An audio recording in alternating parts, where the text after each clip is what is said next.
very short one? Yeah, it's pepperdelisk. It's a kind of it's a delicacy. If you have a taste of that, it tastes like garlic. And I just say to myself, I'll change. So what's your next plan then? Oh, gosh. What do you call this in Italy? Or do you have a name? Dulce, yeah. Call it dulce in Italy? Yeah. Really? Yeah. Really? Right. If it takes 3 steps, it's a foul. I would love to see the man. I would love to see the man who called a foul up there. I know. I had no clue what I was supposed to be doing. You thought you were playing with us.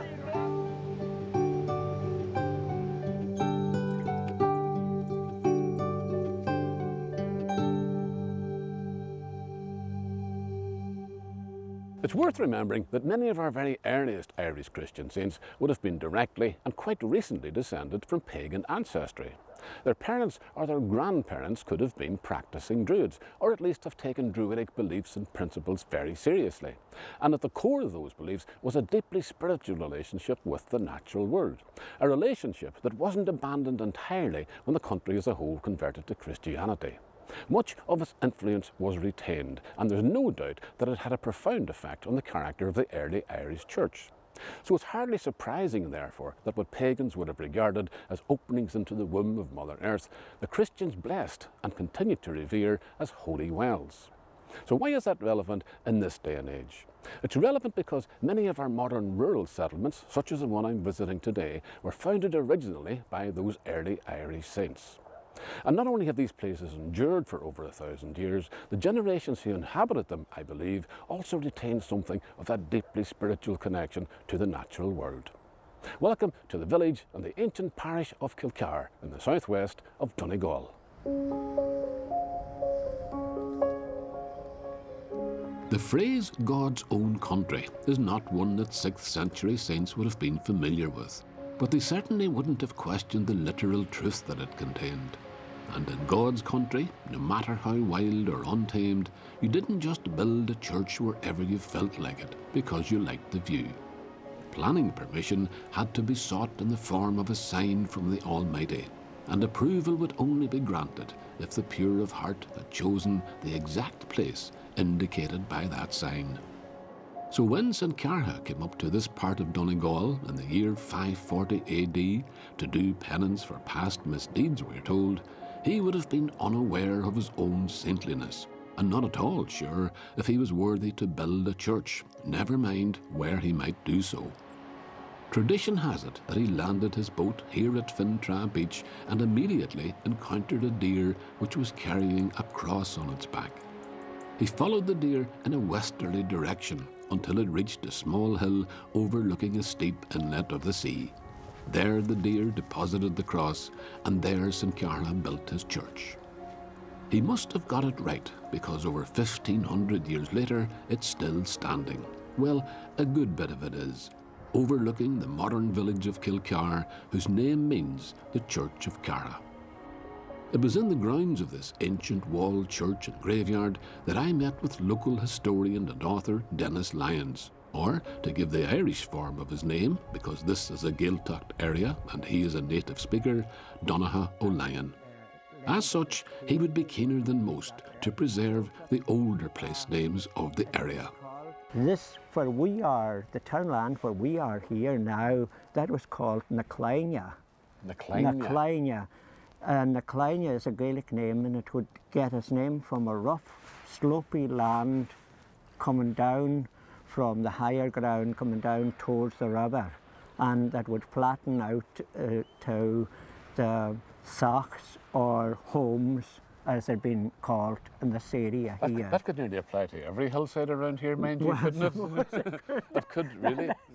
There's a lot of rough ground, you know. There is indeed. Well, the rough ground here, I mean, you have other names for this place as well, which is interesting, right? Kilcar is the official name of the town, which would be the Church of Carha, in other words, right? And here is that original church. But you have other names for the place. Well, Carolea is one of them, for example. The Carolea would be when the English 1610, around that there, when they divided the Ulster plantation when it divided on landlords and stuff like this here. So this area was given to the Hamiltons. It was poor land that was here, and it started at the bridge here in Kilcar here, and it went on out as far as the coast out at Teelan Bay. The English, they called it the Grey Quarter. The Grey Quarter? The Grey Quarter. So it was all Gaelic was spoken in this area here, so they weren't long translating it over to the Cathulia. Oh, that's funny, because it started off as an English term, the Grey Quarter. It was the English that called it the Grey Quarter. And that was translated into Irish? Yes. Right, which is the reverse of what usually happens, it would have been, you know, but we're still talking about going back about 400 years. So the Leah or the Grey would refer to the stony ground? Yes, it would be. Well, the other name that you have for it, or one that you used when you were as a child as well, was Balla and Dryhead, the town, the bridges. Yes.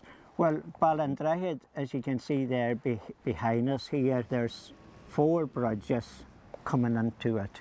There are 2 bridges on the Glen of Balladoo River, and the Glen Adra has 2 bridges as well. So there are 2 rivers coming down both sides of the town. So you're spoiled for choice as regarding names of the place as well? Well, there's lots of names, but there are a lot of them dying out now because the Gaelic is not as strong as it used to be. Well, if you've your way, you'll keep them alive for a bit longer, for the next generation or 2. Anyway. But this is it fair to say, Dennis, that people will still regard this as the heart of the parish here, this church building here? Oh, it really is. It really is. It really is, you know, because, I mean, if you're from Kilcar, it is Kilcar. Townland names can accumulate in layers over the centuries according to land use. And Dennis tells me that the old townland of Nacleana, on which we're standing, is also known, for obvious reasons, as Baya and Champel, or Church Town. The church in question probably dates back to the 1200s, replacing previous wooden structures going all the way back to St. Carha's day in the 6th century. There's no telling how old some of these grave markers may be, but the holy wells in the vicinity of the church may be older than any other human imprint here, and remarkably remain in use during the tourist or stations, which are still held on the 4th of March every year, the feast day of St. Carha. After the plantation of Ulster, the old church was used by the local Protestant community from 1610 until 1828, when the new St. Matthew's Church of Ireland was built in the village below. Around the same time, when the penal laws were relaxed, a new Catholic church was built where now stands the parish hall. But in 1904, we're told, local Catholic and Protestant people alike gave of their time and energy to raise the spectacular St. Carha's Church, which stands cathedral-like overlooking the town and district. Burials of both religions continued in the ancient graveyard, and it is perhaps a measure of the good relations that existed in Kilcar that the graves of the parish priest, Father James Carr, and the Church of Ireland rector, the Reverend Hill Benson, who died in 1835 and 1837 respectively, lie side by side below the portal of the old St. Carha's Church. I'm indebted to Dennis Lyons for sharing his inexhaustible lore with me, but I'm not sure how grateful I should be to him for introducing me to another Kilcar tradition. Don't worry, he told me, I'm the referee and I'll be keeping order. John Joe McBurty, a veteran of many a hole ball encounter, let me know how unlikely that would be.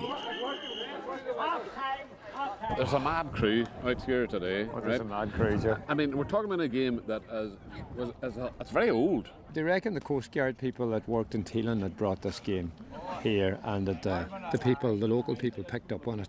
This is what the Coast Guards did in their idle moments. I suppose they hadn't much to do. Not much to do. And it's played along the road. It's played along the road, we have to stand back because there's a car coming now. And the cars here would be used to this kind of carry on, would they? Well, they are now. There was no cars. There would have been no cars back in the day. Obviously not, no. I remember my father telling me about this, that he would be coming on the road, maybe heading for the town, him and the brothers, and they live just out the road here. Aye. And this game might be on a Sunday evening, you know, or Sunday afternoon, and they would join in. But most of the time, they would nearly have to go back home to change again. Is that Used right? to be that rough. The McLeoders? Well, you can imagine there were no tar on the roads or nothing. But these are men, now how should I put this delicately? These are men of a certain vintage, right? They're not, some of them are not on the first flush of youth, if you know what I mean. Not unlike ourselves, of course, you know. You mean the ones here? The ones here I'm talking about. We're now. not. No, but at the same time, I mean, there's a great enthusiasm about them altogether. And they have two teams. Right? 2 teams, yeah. They have green hats and pink hats. Right? I have a wee diagram here. Well, you have, yeah. Yes. There are actually wee pink men and wee green men as There well. are, yeah. Right.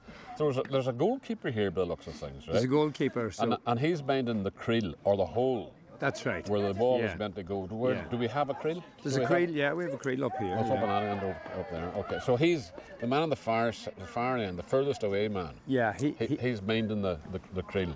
And the object of the game is what for the other team to get for the other team to keep us from actually getting the ball in the hole. In the hole, right? Yeah. Okay, right. And how can you stop people? Are you allowed to sort of physically manhandle them or anything like that? Yeah, whatever I'd say. So just use any means you can to stop them. Any means. I have a hat here as well. What does it say on this?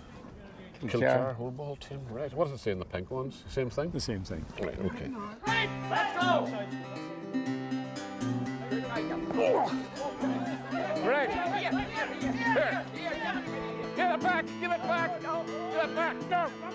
We have to stop the pink guys from getting the ball. That's right. Why did you say that in the first place?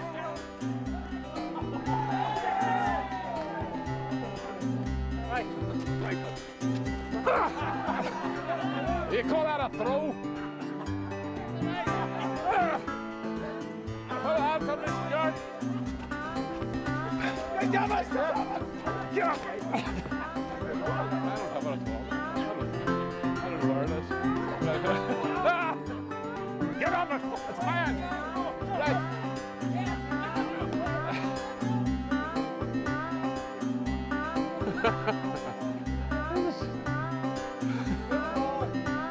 No rules whatsoever.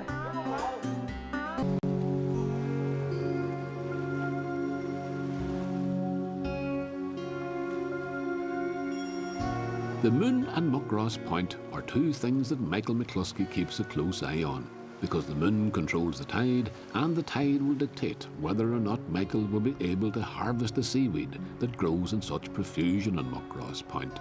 And the seaweed has become Michael's livelihood. People have been gathering seaweed for food and fertiliser for countless generations in this part of the world. Usually, that has ended up in their own kitchens or on their own fields. But the products extracted from this harvest are destined to end up in places where they've never heard of Muckross Point or Kilcar. Michael's business partner is an Italian woman called Rosaria Pizzeri, who for the past 20 years or so has been applying her experience in wine production to the development of a whole range of products from various kinds of seaweed. And together they've started a little cottage industry here which sells those products all over the world. First, of course, you have to get the seaweed, which is why we're out on Muckross Point on a cold December day, and the moon and the tide are not in an obliging mood. Michael, this tide isn't really ideal for what you want to do. Sure, it's not. I mean, No, it's not out far enough. Yeah, it's not really suitable for us today now. We usually have a suitable tide more closer to the new moon. Right, okay. But you still have a fair bit of seaweed exposed here. We have. But are you interested in all of the seaweed Yes. or just some of it? We cut about 30 different types of seaweeds. 30 different yeah, types? 30, And 32. Are there 30 different types of seaweed Oh, here? there's more than 30. There are about 500 types in the west coast. But here in Muckross Head here? Yeah, well, when the tide go down, you would get at least 150 of them here. Get away. Yeah. And like, do they have different uses, each of these seaweed? Every one of them has different uses. We use this one here, for example, for food. You can actually eat it raw as it is. Is that what I'll call dulse? Dullisk, yeah. Dullisk, you call it? yeah. Dullisk. Yeah. Right, and that's You can actually eat that. You can eat as it stands now at the moment, right, with it. Yeah. And it's that lovely mixture of red and bits of green through it. Yeah. So it's almost like the green is spirulina. spirulina. I've heard of that. Yeah. supposed to be very good for you. Very good. A lot of iron in it. So this is good food anyway. Yeah, it is. Yeah. And do you have to do anything with it whenever you get it back up? We usually take it back up and dry it and make powder of it as a kind of an easy apply to different other foods, you know. Right. Okay. Yeah. So that's the dullisk, as you call it, or dulse. I'm going to move around the back of you here to this one. This is convo or kelp. Kelp. Yeah. This is what they would have used in the old days in the kelp industry, is to get iodine and stuff like that. Yeah, that is correct. And we use it through the cosmetics. Right. So that's for cosmetics. That's for cosmetics. I'll cut this one here for you. That's the one that's just growing at our feet. That's Fucus serratus. We use that for the bath as well. Yes, I mean, I came across this before. Yeah. And there was a man up in Temple Crone who has a hair and beauty shop, and he used that, and he dried that out, and I was astonished. Even after it was dried out, when you put it into the hot water, the oil comes back, just comes pouring out of it. Yeah. That's the Fucus serratus. Yeah. You see these ones here now at our feet. Yeah. They're going to grow much bigger. They'll go on to about 12 inches long. 12 inches long, so they're just starting off. And how long would it take them to do that? It should be ready to cut in about March or April. So one season? Yeah, one season, yeah. So every year you get a harvest of these things as well? We were harvesting here now this last 10 years. All right, on the same area? On the same area, yeah. So it's just like a crop? A crop, yeah. In December, we're just outside the optimum cropping season, which runs from April right through to November. Nonetheless, our efforts on this occasion have yielded a reasonable haul, which is taken back to base a short drive away. Here it's laid out on racks, rinsed only with seawater to preserve that saltiness, and then allowed to dry outdoors, weather permitting, or indoors with the aid of humidifiers. If it's only basic food you're after, then this is the end product.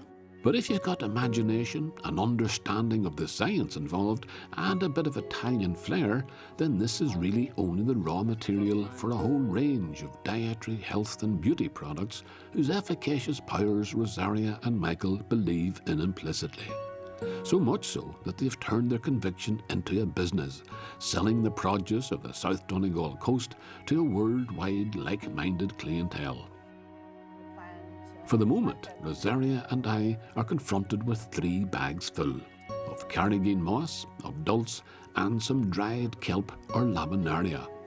You as an Italian, you just said Italian, that wasn't really part of the Italian cooking tradition at all. No, you have to go back to the Romans if you want to learn about seaweed, yeah. How did you personally come into contact with this whole seaweed business then in that case? Well, I was working for a company making products for winemaking. And one of the products was aimed to be used as a fertilizer in agriculture. Right. So there was an extraction from one of the seaweed, it's called Ascophyllum. It's diluted in water and then sprayed on the leaves of the plant. vines? Yeah. Right. And it makes fruits sweeter, it's reinforcing the plant. It's a biostimulant, they call it. It's not a fertilizer. Biostimulant? Biostimulant, yeah. Okay. So that was the first contact, the first use you had for seaweed and all Then that. in 1997, my friend,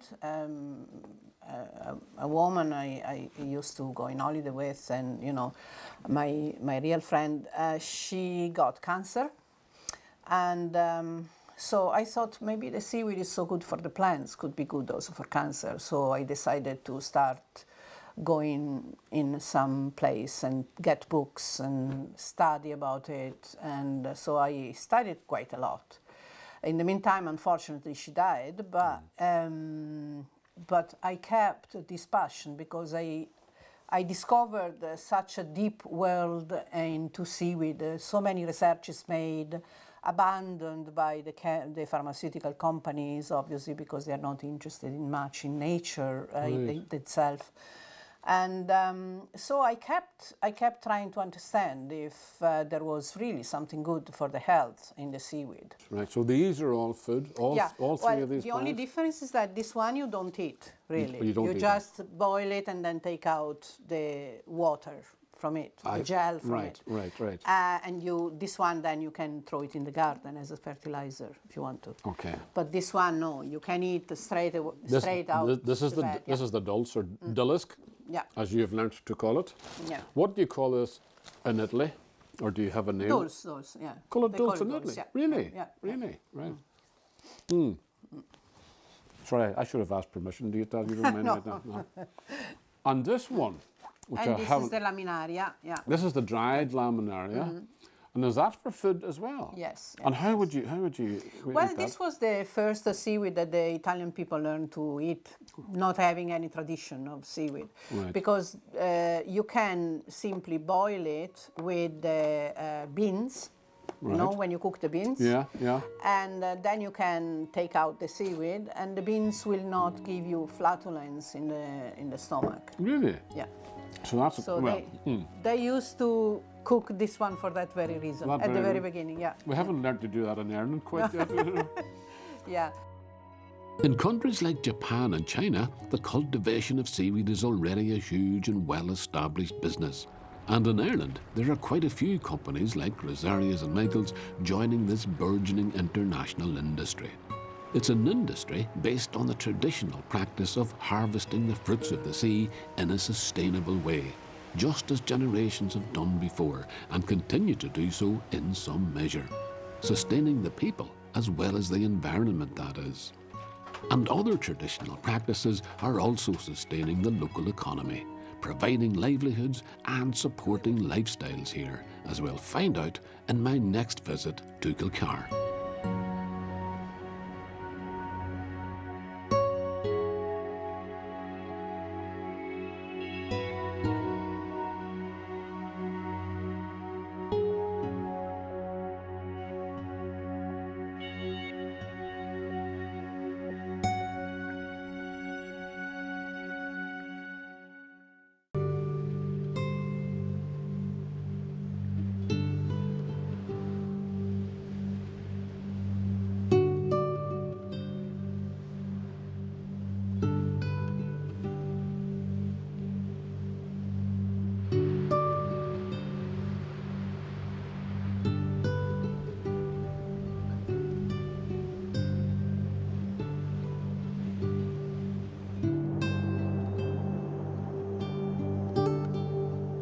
You have a screwdriver.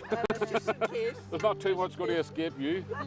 And you could talk at the same time and then bring them in. Did Wally do the same thing? Right.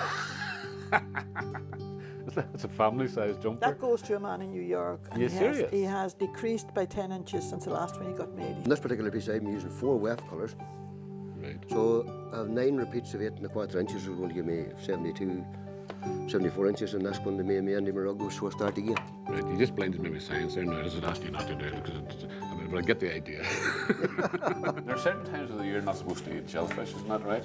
Yeah. Is this one of them? Well, I don't know really. Don't know the times of year. We're putting our lives in your hands here, you know.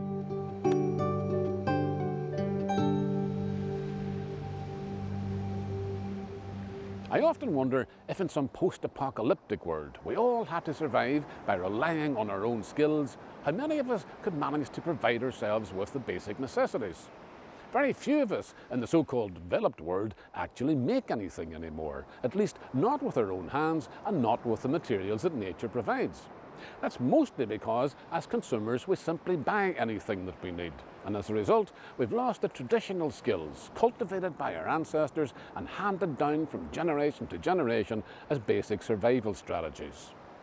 I say mostly because there are places in Ireland where those basic survival strategies have not only endured, but they have thrived, to the point where that traditional skill set has been taken on to another level, to become craftwork of the highest quality. This is one such place. Welcome to the parish of Kilcar in the southwest of County Donegal. The people of the parish of Kilcar live between the mountains and the sea and have always gleaned productively from both. Fish and other foodstuffs from the ocean, mutton and wool from the sheep, colourful dyes from the crottle-covered rocks wedged among the heathery hillsides, and inspiration from that unique combination of elements that is the coast of southwest Donegal. All you had to add to nature's bounty was a liberal application of the kind of human know-how you acquired at your granny's knee, or indeed at your granda's elbow, depending on whether you needed to knit yourself a livelihood or weave a bit of magic on the loom. But before you could do either, you had to keep body and soul together, and the strand at low tide was fertile foraging ground for those who knew what to look for and what to do when they found it. These are times of plenty for the local population, so the exercise today is precisely that. A walk in the bracing air of Trawan and the Muckross Peninsula whilst trying to scoop barnya or limpets off the barnacle-encrusted rocks to see if we can make a palatable meal of them, just as earlier generations would have had to do in leaner times.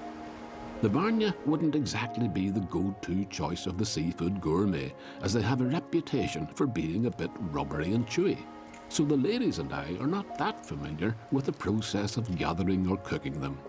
But we're under the leadership of a remarkable young man called Enda Harkin, who assures us all that he has done both before and has obviously lived to tell the tale. What age were you? 6 or 7. You were only 6 or 7? You started to pull them off the rocks yourself? Yeah. And you cooked them yourself? Yeah. And I went over to my neighbour's. He was a fisherman, you see. Aye.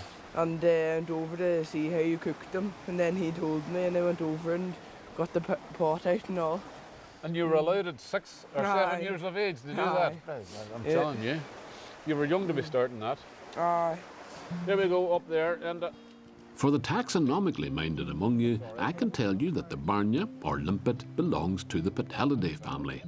These are Patella vulgata, and unlike the barnacles all around and on top of them, they can move around to browse on the rocks.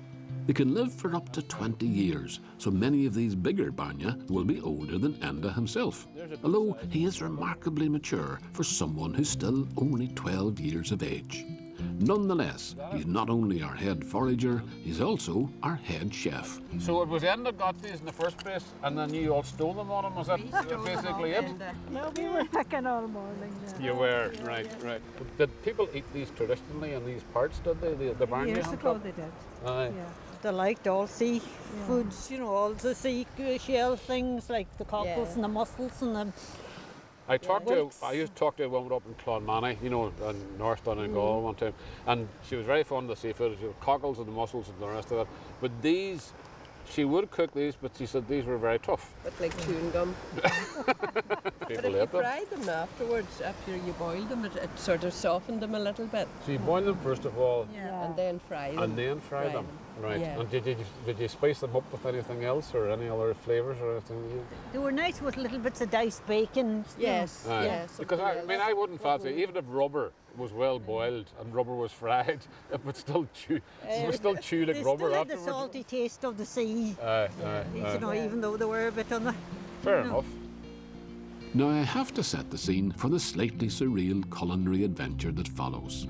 This is Kate's cottage, which belongs to Enda's mother. And Julianne is an English artist who happened to be renting the cottage at the time of our visit. Did she mind if we used the kitchen area for our experiments? Not in the least, was her gracious reply, as long as we didn't have to use the table, because that would take a while to clear. So our 12-year-old head chef put his sous chefs to work prepping up. From the left, Anne-Marie Lyons is chopping onions, Margaret Di Vradi is shelling the already boiled barnya, and Lou Chestnut is filling the room with the smell of fresh garlic.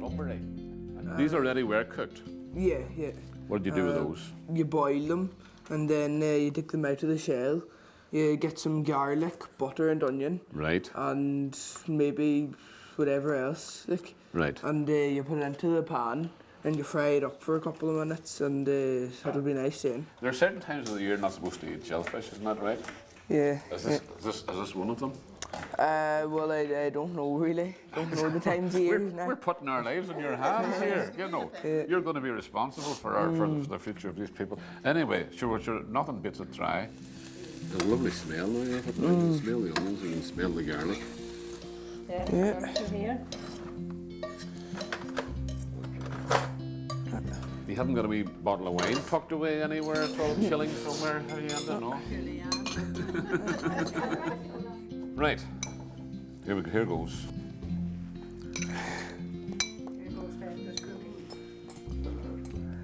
I have to say, Enda, very tasty, doesn't it? It really is. But we were right about they're chewy. Aren't they chewy? They are very, very chewy. Really good. Right. If I'm still alive tomorrow, I'll be saying, well done, Enda. Right.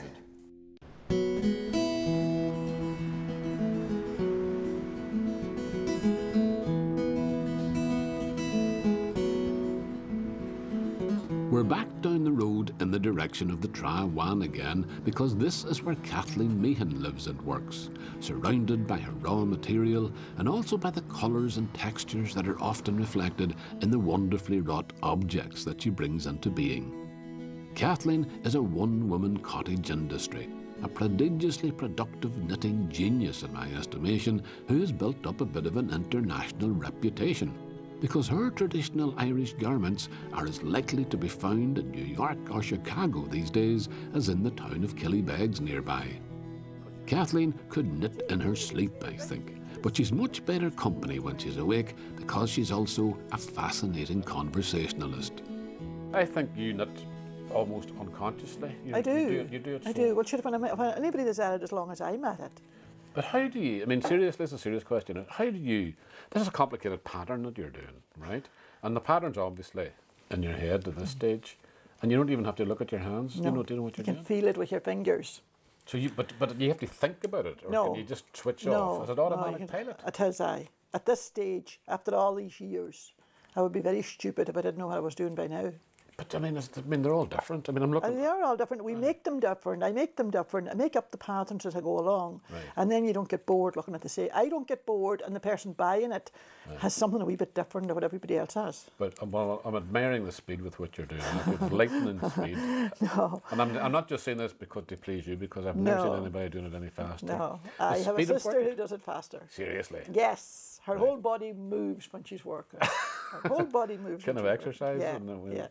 Right. Ach no, the hands are slowing down now with arthritis and whatnot. Well, I wouldn't like to see you when you were young and in your prime, then, because you would have been a blur. It's not the way it used to be. Right. No. No, you're not at. I'm not going to ask you what age you are. No, but an indelicate thing to do. But you don't do that to a lady. No, okay. No. But you started as a small child. I would say we started in knit before we ever went to school, and that'd be 5 years of age. Get away. Yes. There was no tablets, you must remember. There was no DSs, there were no Xboxes. Nothing to keep you occupied. No. Did you have TV, electricity, anything God, like that? not at all. At 5-year-old? No. So knitting was a pastime? It was. And then the mothers and the grannies and all were doing it anyway. So you sort of said, well, show me what's that you're doing, give me a bit, and yeah. I'll tell you a funny story. We were so small that we weren't given knitting needles. We were given quills. You know what quills are? Quills from a feather? Yes. Right? Yes, the stem of a feather. Right. That's what we were given to practice on, because we were too small. Because you couldn't hold those? You'd be too. It might be dangerous. These wooden ones weren't going then. It would have been the wee metal ones. The metal ones. The metal ones. Right. Them here now. So you weren't trusted with them, but you were. No. And could you actually knit something at that age? You couldn't. You could make a wee patch, or you could cast on stitches and a scarf, an everlasting scarf type of Yes, and it got wide and it got thin, and it got wide and it got thin, depending on how much you dropped stitches and increased stitches and so on. But as children, you did it because you enjoyed it. Because you enjoyed. Well, it was something to do, and you felt suppose you were like an adult if you were doing the same as what they were doing. Right. So you just sit there at 5 and talk away as if you ripped and you hooked and you poked and you get away. So other children were playing with tea sets and you were knitting. Yeah. The point is that your mother was doing it, your granny was doing it, and all the adult women in the area, because it was actually at one stage of history an important way of bringing money into the house. Apart from that, it was all the jumpers, socks were knitted for men, for children, for everything. You weren't going to the shop and buying jumpers. Everything woolen was knitted in the house. And you see, the granny would be a spinner. She'd spin the wool up the sheep, and then the jumpers and the socks would be knitted. Now I'm going back very far back. This is my oldest memory. What does it take?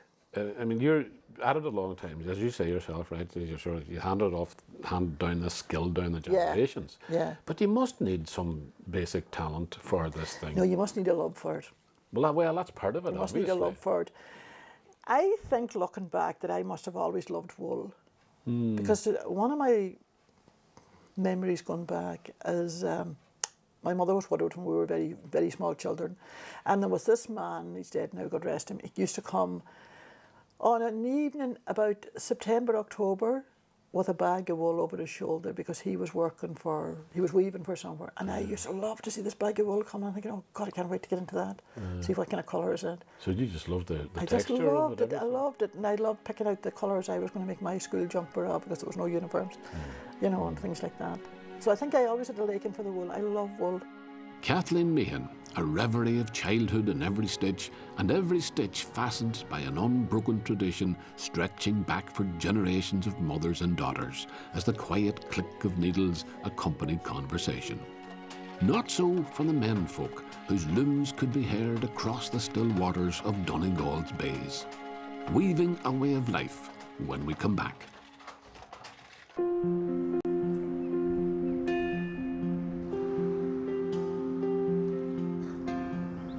The village of Kilcar has retained the old ways as well as embracing the new, because the people of Kilcar know the value of both in terms of providing livelihoods and revenue. Here in the Ashland Centre, for instance, you can learn all the Irish words for keeping fit and living a healthy lifestyle, while you're discovering more about holy wells and the ancient customs and beliefs that still prevail in this part of the world. Tourism is an important aspect of the town's economy, but so too is an industrial base that manages to combine state-of-the-art technology with a traditional set of skills. The making of tweed has been and will continue to be the mainstay of Kilcar. Back in the year 1908, 150,000 yards of tweed was sold in this village alone. Today's output may dwarf that figure, but only because in moving forward the townspeople have not abandoned the past. Thus you have in this factory a highly mechanised industrial loom turning out carpets for the world's airlines with engineered precision and unrelenting efficiency. Whilst right next door there's a man plying his trade on a wooden frame that was weaving wool long before air travel was ever heard of. The one is of course the origin of the other. And John Hina learnt his trade at a time when every second cottage in South Donegal had its own spinning wheel, its own loom, and its own weaver. So you started out with one about half the size of this here? And was that at home when you were first started weaving? I started off at home in 1970. And the days when we started off with the telly lamp, methylators. You didn't even have electricity in the house? We didn't, no. Not at our time, no, because we were born and reared way out on the edge of the Loris Point Peninsula. Loris Point? Loris Point in Ardra, yeah. That's up near Ardra, yeah. Yeah. And the townland I was born in, there were 6 houses and there was 8 weavers actually in the 6 houses. Really? Seriously? Yeah. And just across the bay is a narrow bay, like, the bay only about half a mile wide. There was fellas weaving on the far side of the bay as well. And you get a nice calm weather. You could actually hear the shuttle going over and back. Across the bay? Yeah. They could do the same. They could hear us, yeah. Right. Yeah. Right. Yeah. So rather than sitting watching TV, which you didn't have electricity, you could hear all the looms going in the middle of the evening. And like you see in Ardra, there was hundreds of weavers in Ardra. You had a lot of weavers in Kilcar, Glencolmkill, you know. Yeah. The farmers, it was they did a bit of farming, did a bit of weaving, it worked both ways, you know. Yeah.